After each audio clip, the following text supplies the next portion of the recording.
It is the same story with per diems, mileage and travel allowance of public officers.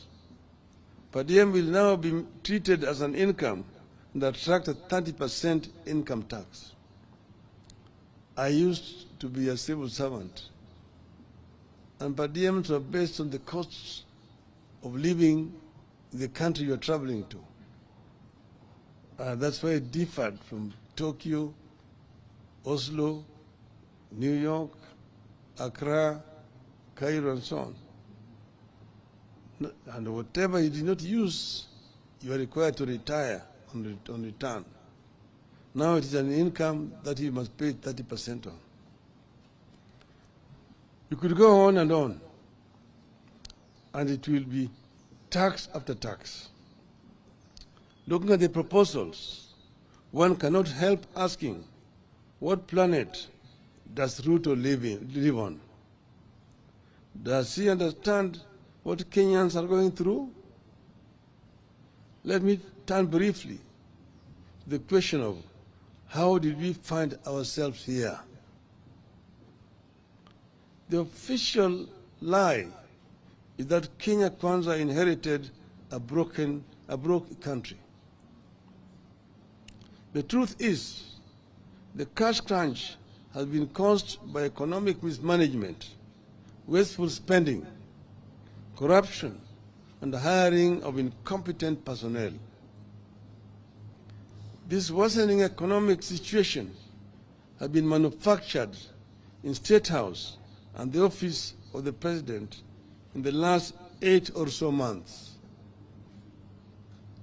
Government's own data indicates that contrary to what Ruto promised and what he is saying, borrowing has gone up instead of coming down. But strangely, the cash crunch continues. In September 2022, when Uhuru Kenyatta officially handed over to Ruto, Kenya's total debt was 8.701 trillion. I repeat, 8.701 trillion. Of this, 4.33 trillion was external debt, while 4.366 was domestic debt. As at March 2023,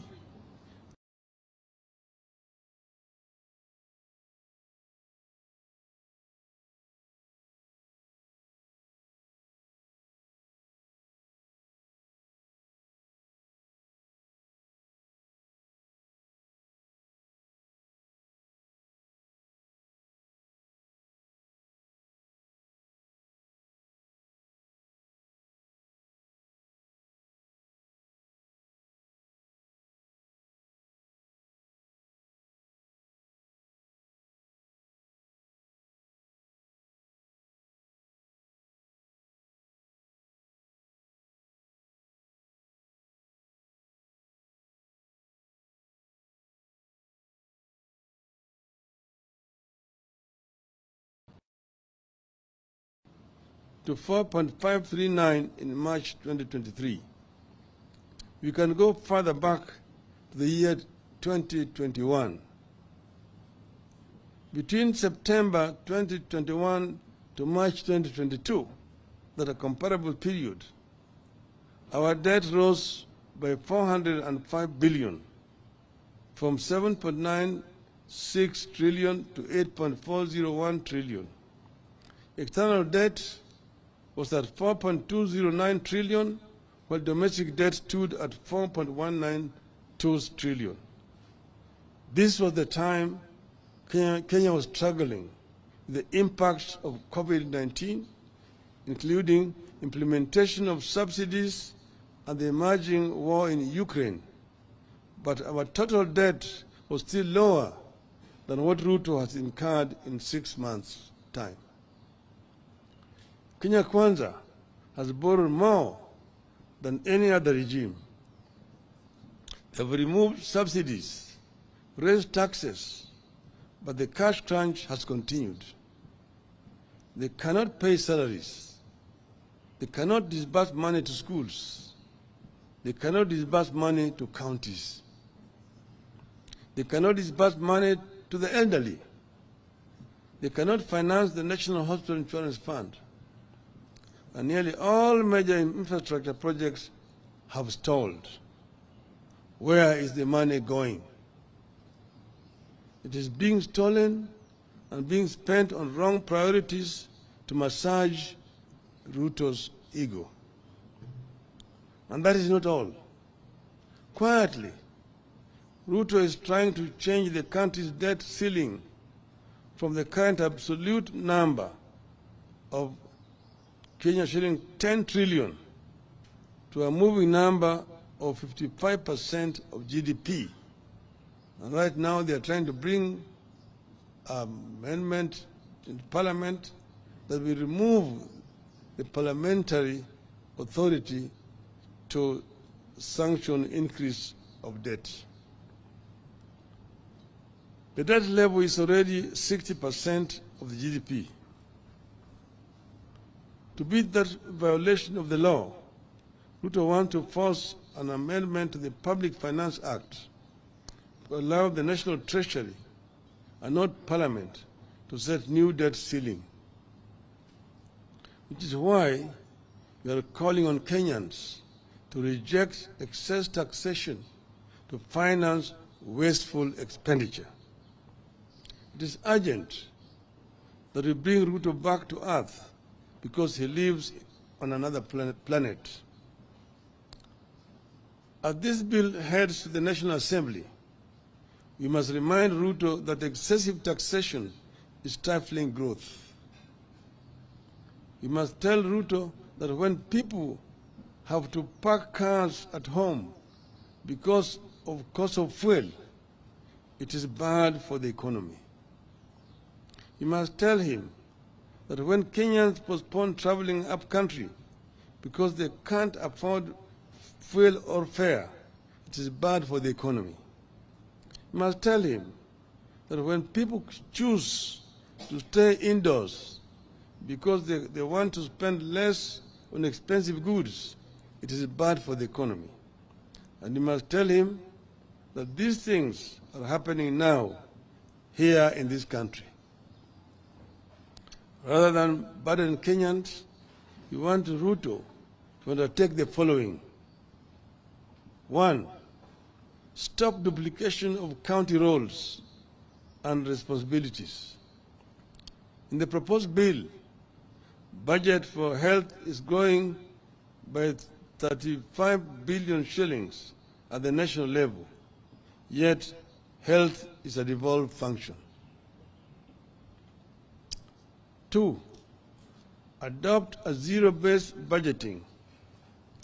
Don't take the previous budget as the baseline. Every budget must start at ground zero, where everything has to be justified. 3, don't grow the size of the budget. Cut it down and live within your means. 4, instead of imposing new taxes, see the loopholes that lead to the loss of revenue. 5, stop non-essential government expenditures, including the appointment of the chief administrative secretaries. 6, reduce the size of government. 7, cut non-essential domestic and international travel. 8, freeze ministerial out-of-station allowances, ministerial house allowances, and domestic allowances for cabinet and principal secretaries. 9, stop corruption and theft of public funds. 10, finally, we ask Ruto to humble himself, withdraw this bill, offer apology, and seek forgiveness from Kenyans for the anxiety caused then, and begin afresh.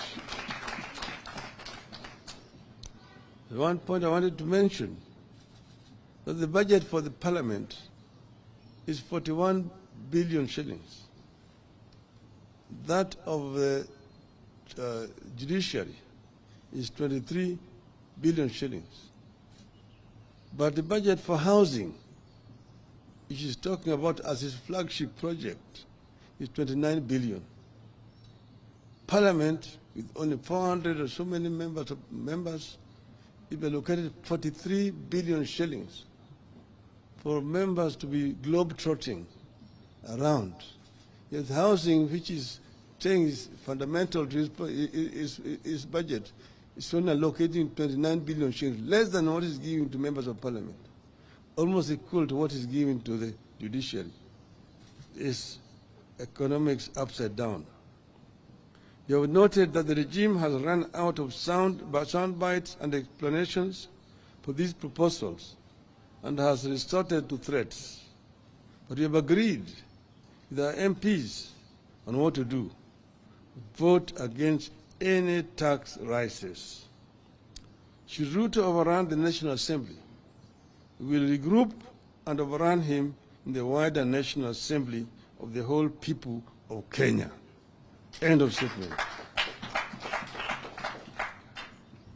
So we welcome Madam Martha Karua, who just joined. I would now like to invite the chair of